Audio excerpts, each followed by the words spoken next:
క్షమించండి, ఆలస్యంగా వచ్చాను. ఏమోలేబా, మొత్తానికి వచ్చినావురే. నువ్వు ఇక్కడేం చేస్తున్నావురా? ఏమి ఈ అబ్బి నీకు తెలిసినా? ఎవరనుకుంటున్నారు? మహేంద్ర నాయుడు తమ్ముడు కొడుకండి. నేను మహేంద్ర నాయుడు గారి తమ్ముడు కొడుకు ఏంటండి? అన్నయ్య ఎవరిని చూసి ఎవరు అనుకున్నాడు? లైట్ తీసుకోనండి.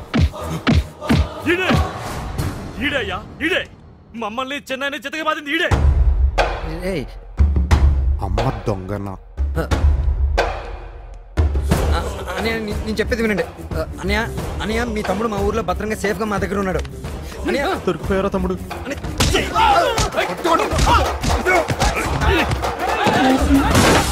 పట్టుకుంటారా వాడిని? ఇడ్సాకండి.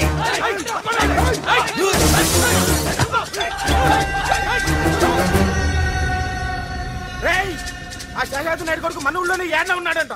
ఎత్తికేసేయండి రా కొడుకుని.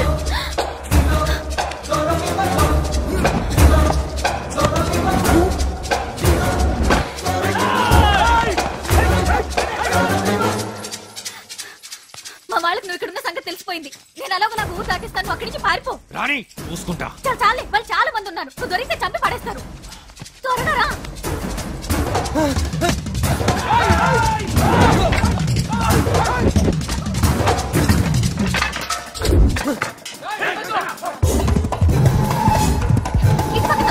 రండి రండి తొందరగా.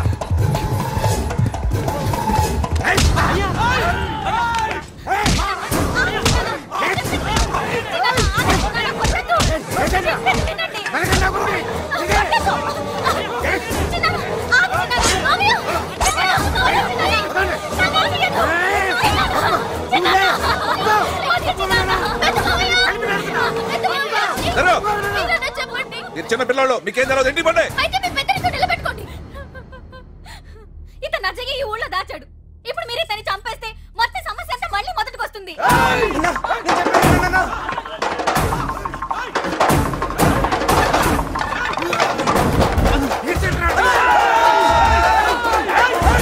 ఇదేంటి నుంచి బతికి బయటపడతామన్న నమ్మకం నాకు లేదు. నాకు నమ్మకం ఉంది. అజయ్ బాబు మనల్ని కాపాడతాడు. నోర్మీరా, వాడేం కాపాడతాడు? నువ్వు నోర్మోయ్.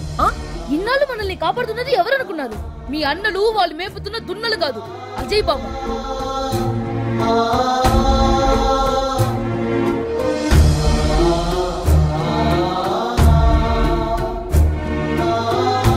మీరేమో పగలు పంతాలు అంటూ మన కుటుంబ ప్రాణాలతో చెలగాటు ఆడుతున్నారు. అక్కడ అజయ్ మన కోసం ప్రాణాలకు తెగించి పోరాడుతున్నాడు.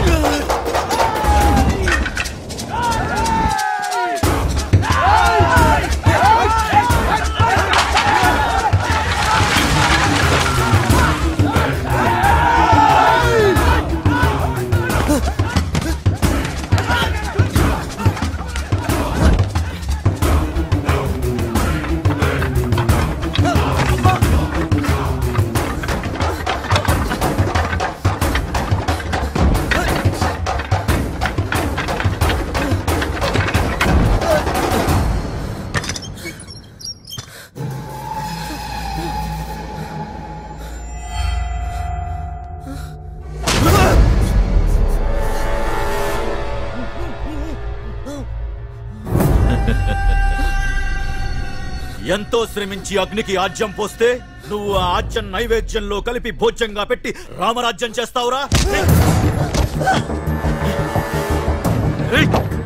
ఇప్పుడు నీ ముఖంలో కౌరవ సైన్యాన్ని చూసిన అర్జునుడి పెరుకు కనపడుతోందిరా.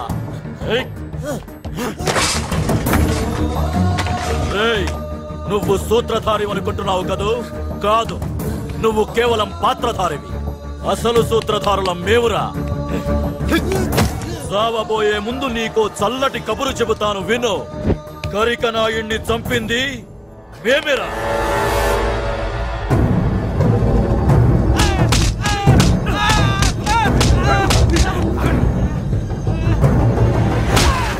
ఈ నియోజకవర్గంలో అయితే మహేంద్ర నాయుడికి సీటు, లేదంటే శేషాద్రి నాయుడికి సీటు. ఇక మూడోవాడు ఎదక్కూడదా? మాకు పార్లమెంట్ లో కూర్చోవాళ్ళుండదా? ఆస్తులు వెనకేసుకోవాళ్ళుండదా? అందుకే ఆజ్యం పోసా. ఇప్పుడు ఇక్కడ నువ్వు, అక్కడ మృత్యుంజయ నాయుడు, ఇద్దరూ చస్తారు. కథ మళ్ళీ మొదటికొస్తుంది.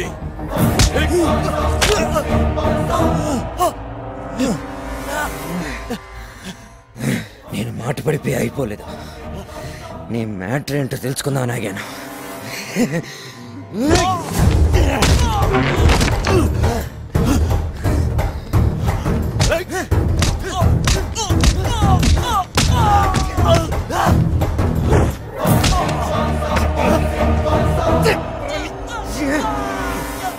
మేము అంటున్నావు. నీతో పాటు ఇంకా ఎవరున్నారు చెప్పు. చెప్తా. పురుషోత్తమ నాయుడు ఆయన నన్ను ఎంపీని చేసి వెనక నుంచి అంతా నడిపిస్తానన్నాడు. నువ్వు శేషాద్రి నాయుడు ఇంట్లో ఉన్న సంగతి కూడా ఆయనే నాకు చెప్పాడు. నా చేత బయట పెట్టించాడు.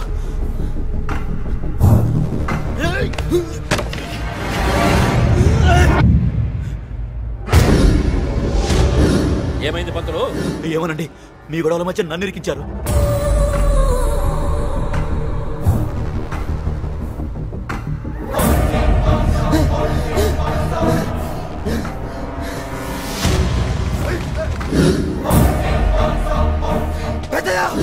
అసలు దొంగ వాడా పెద్దయ్యా?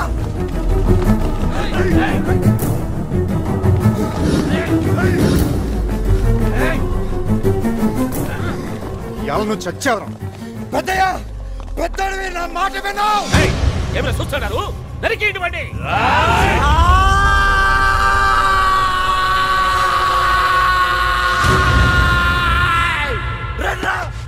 చావడానికి భయపడి ఉంటే అసలు ఈ ఊర్లోకి అడుగు పెట్టి ఉండేవాడే కదరా. రండి రండి నా ఆపండి.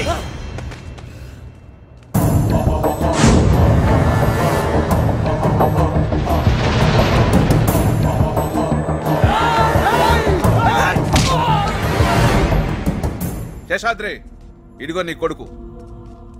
మీ బావను మేము చంపినావని నువ్వు నమ్మితే నువ్వు ఏ శిక్ష వేసినా మేము సిద్ధంగా ఉన్నాం. పెద్దనాయనా, అసలు గరిగిరాని చెప్పింది మీరు కాదు.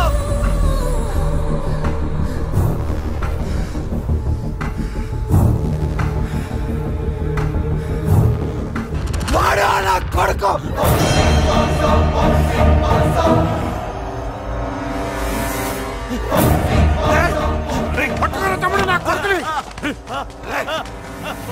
శైలేంద్ర ఆగండి.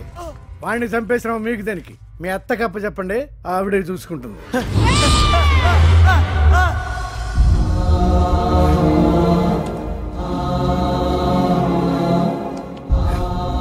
అజయ్, పదన ఇంటికి పోదాం.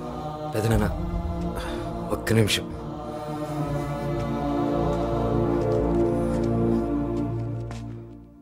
తెలుసు తాత, ఇదంతా నువ్వే చేయిస్తున్నావని నాకు తెలుసు. ఇప్పుడు నీ పేరు చెప్తే 2 నిమిషాల్లో నేను చంపేస్తారు. నాకు కావాల్సింది అది కాదు. నీ నెరిసిన మీసం అంత వయసు కూడా లేని ఓ కుర్రవాడు నీకు ప్రాణభిక్ష పెట్టాడని నువ్వు జీవితాంతం కుమిలి కుమిలి ఏడవాలి. నాకు కావాల్సింది అది. ఇక మీదటి రాజకీయ సన్యాసం కాదు, జీవిత సన్యాసం తీసుకోవాలి. లేకపోతే చంపేస్తాను తాత, నేనే.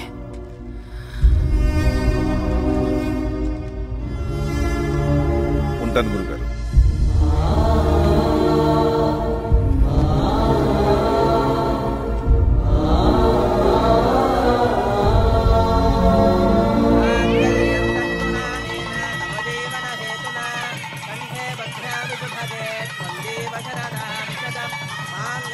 బావ అయినా కదప్పా.